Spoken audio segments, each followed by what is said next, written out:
Eh bien, bienvenue dans cette content capsule numéro 2 dans laquelle on va voir comment fonctionne vraiment l'algorithme du format vertical principalement. Donc YouTube Short, TikTok, Instagram Reels, aujourd'hui on a même LinkedIn, on a même Twitch, mais bon, ça reste les trois principaux. On est vraiment dans l'ère de la guerre de l'attention aujourd'hui. Ça vaut plus que de l'argent. Capter l'attention d'une personne peut te rapporter plus d'argent sur le long terme que si seulement tu lui avais vendu un truc comme sur un site e-commerce par exemple. Et c'est évidemment le premier débat que je vais vous demander. Tu préfères gagner une startup qui fait 50 000 euros de bénéfices nets par mois ou 1 million d'euros? Normalement, la startup, sauf si vraiment t'as pas envie de te prendre la tête dans la vie. Mais pourquoi la startup? Parce que la startup sur du long terme, que ça soit à la revente, dans les améliorations que tu peux lui apporter, elle te ramènera plus. Alors que le million, même si tu peux le faire travailler par des stratégies d'investissement, mais une fois qu'il est là, c'est figé.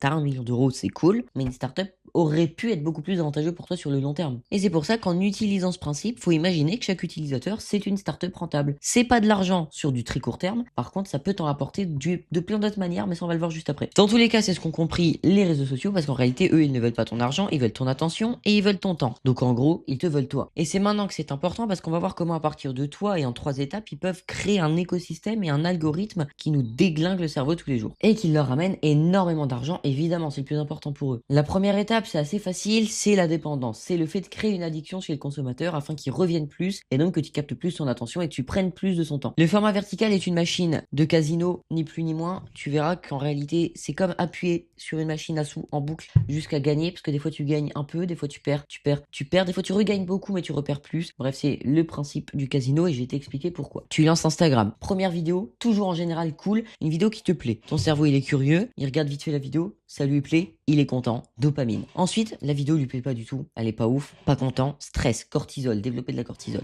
Deuxième vidéo, elle est vraiment pas ouf, stress. Du coup, il scrolle encore plus. Ah, la vidéo elle est bien. Il est curieux. Ah ok, ça me plaît. Beaucoup de dopamine. Et en fait, tout simplement, ce qui se passe dans ton cerveau, c'est stress, dopamine, stress, dopamine, stress, dopamine. Et donc, t'as toujours envie de scroller parce que c'est les montagnes russes. Comme l'héroïne, comme j'en sais rien, c'est les montagnes russes. D'ailleurs, pour l'anecdote, rien à voir, je le mets à part. 1 heure de scroll, c'est se bourrer la gueule 10 fois à l'alcool en termes de danger et de conséquences sur ton cerveau.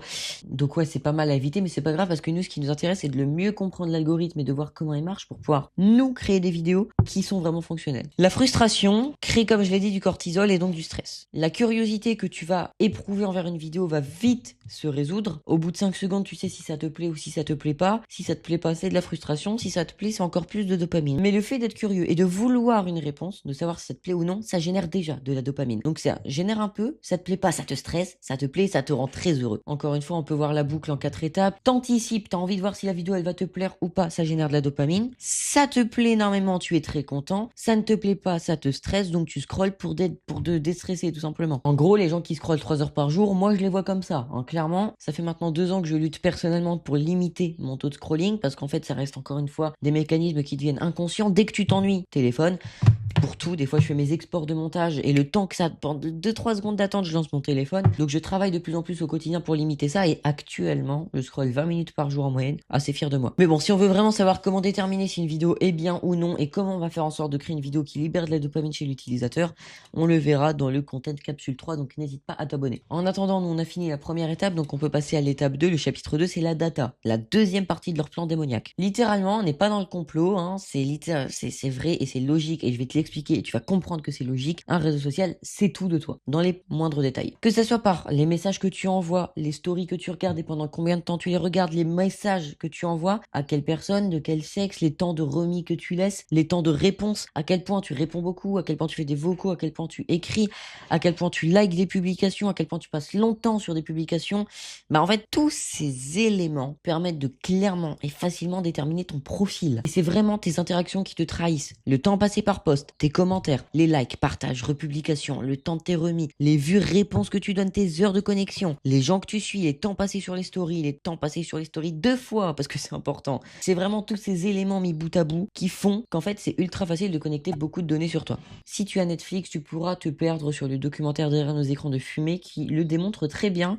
Documentaire réalisé par des anciens employés assez haut placés, des cadres des grands GAFA comme Meta notamment, et ils expliquent tous les mécanismes qu'il y a derrière et comment ils analysent toutes tes données pour avoir des pour pouvoir créer des avatars toujours plus précis. Mais grâce à tous ces éléments et toutes ces informations, on peut facilement déterminer ta sexualité, tes goûts, tes addictions, les gens que tu aimes ou pas, ton opinion politique, tes centres d'intérêt, ta situation matrimoniale. Et t'as compris. Vraiment beaucoup d'infos. Parce que c'est facile. Tu likes que les posts de Jordan Bardella, que de Mélenchon, ça c'est facile de connaître ton opinion politique. T'écris des messages ultra sexistes sous tous les TikTok de femmes, on connaît à peu près ton point de vue sur la situation. Tu likes que des meufs ou que des mecs, c'est facile de deviner si t'es gay, hétéro, bi, etc. T'as compris. Si t'as beaucoup de rétention sur les posts qui parlent de l'addiction, j'en sais rien, à la bœuf, ça va être facile pour eux de déterminer si t'as un problème, un passif, un présent avec cette addiction.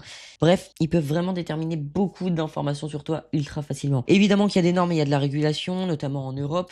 Par exemple, on va éviter de faire en sorte qu'ils lisent tes messages privés et qu'ils s'en servent. Dans tous les cas, malheureusement, c'est impossible de voir qui joue vraiment le jeu. On avait notamment vu à l'époque que sur Discord, donc l'entreprise Tencent, une entreprise chinoise, utiliser les discussions privées des utilisateurs pour en sonder le profil. On pense notamment à l'information, à la grosse enquête qui avait fuité, c'est qu'un compte avait été banni parce qu'il avait dit dans un message privé qu'il avait 12 ans. Or, l'âge d'un réseau social, c'est 13. La démarche était bonne, c'est pas le souci, mais c'est de par une information récupérée en message privé qu'ils ont pu le bannir. Et c'est ça qui est chaud. C'est que même s'il y a des normes, des entreprises prennent le gauche. Et en général, ce qu'on leur met comme sanction, c'est une amende en capacité d'être payée. Donc bien sûr qu'ils utilisent quand même nos informations parce que c'est beaucoup plus rentable pour eux, on le verra en troisième étape. Ça, c'est pour vous dire, j'ai écrit un prompt de 2 lignes, tout court. Je lui ai dit, écoute, voici cette image. Détermine-moi un profil comme si tu étais un réseau social. Je vous laisserai le lire parce que c'est très long, mais voici un profil complet, vraiment ultra complet et ultra poussé d'une personne en se basant uniquement sur des informations qui auraient pu être récupérées de par ton information sur un réseau. C'est assez bluffant. Je lui ai donc aussi, pour pouvoir rebondir sur la troisième étape, de nous proposer 3 marques qui seraient pertinentes avec le profil qu'il a cerné.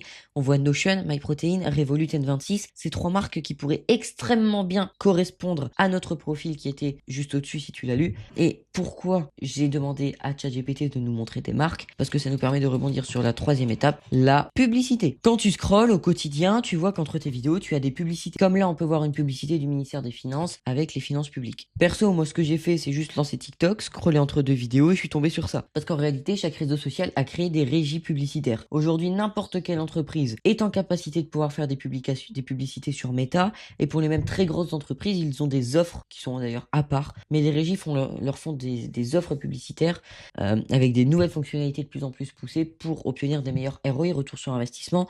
Mais aujourd'hui, n'importe quelle entreprise peut faire une pub sur Meta, sur TikTok, n'importe où, avec des infos ultra ciblées. Donc c'est pour ça qu'on a créé des régies. Pour rappel, une régie publicitaire va vendre de l'espace publicitaire à des entreprises. Donc une entreprise peut payer en échange de pouvoir afficher sa publicité en visant un tel public pendant combien de temps, avec telle portée. Les offres proposées par les réseaux sociaux sont donc de plus en plus ciblées, elles sont plus poussées, c'est capable d'obtenir de meilleurs retours sur investissement, c'est de mieux en mieux.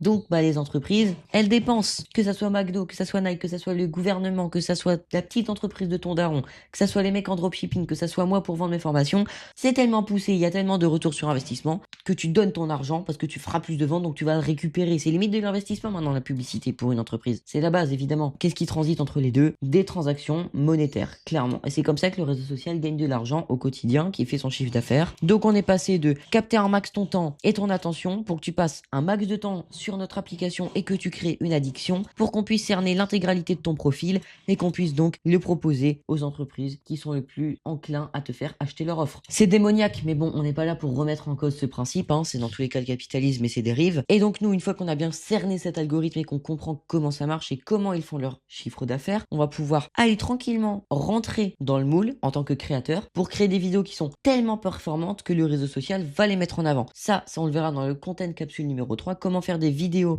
qui marchent en se basant sur ce qu'on a appris dans cette vidéo-là. Donc abonne-toi si tu veux bien la voir. En attendant, cette vidéo t'a quand même bien montré comment fonctionnait en gros l'algorithme d'un format vertical comme TikTok, YouTube, Insta. En attendant, si toi tu cherches à être plus pertinent dans tes vidéos verticales, à lancer ton personal branding pour obtenir plus de clients, je te laisse le dire en commentaire, on pourra en parler sans aucun problème. Bref, n'hésite pas à t'abonner et à la semaine prochaine.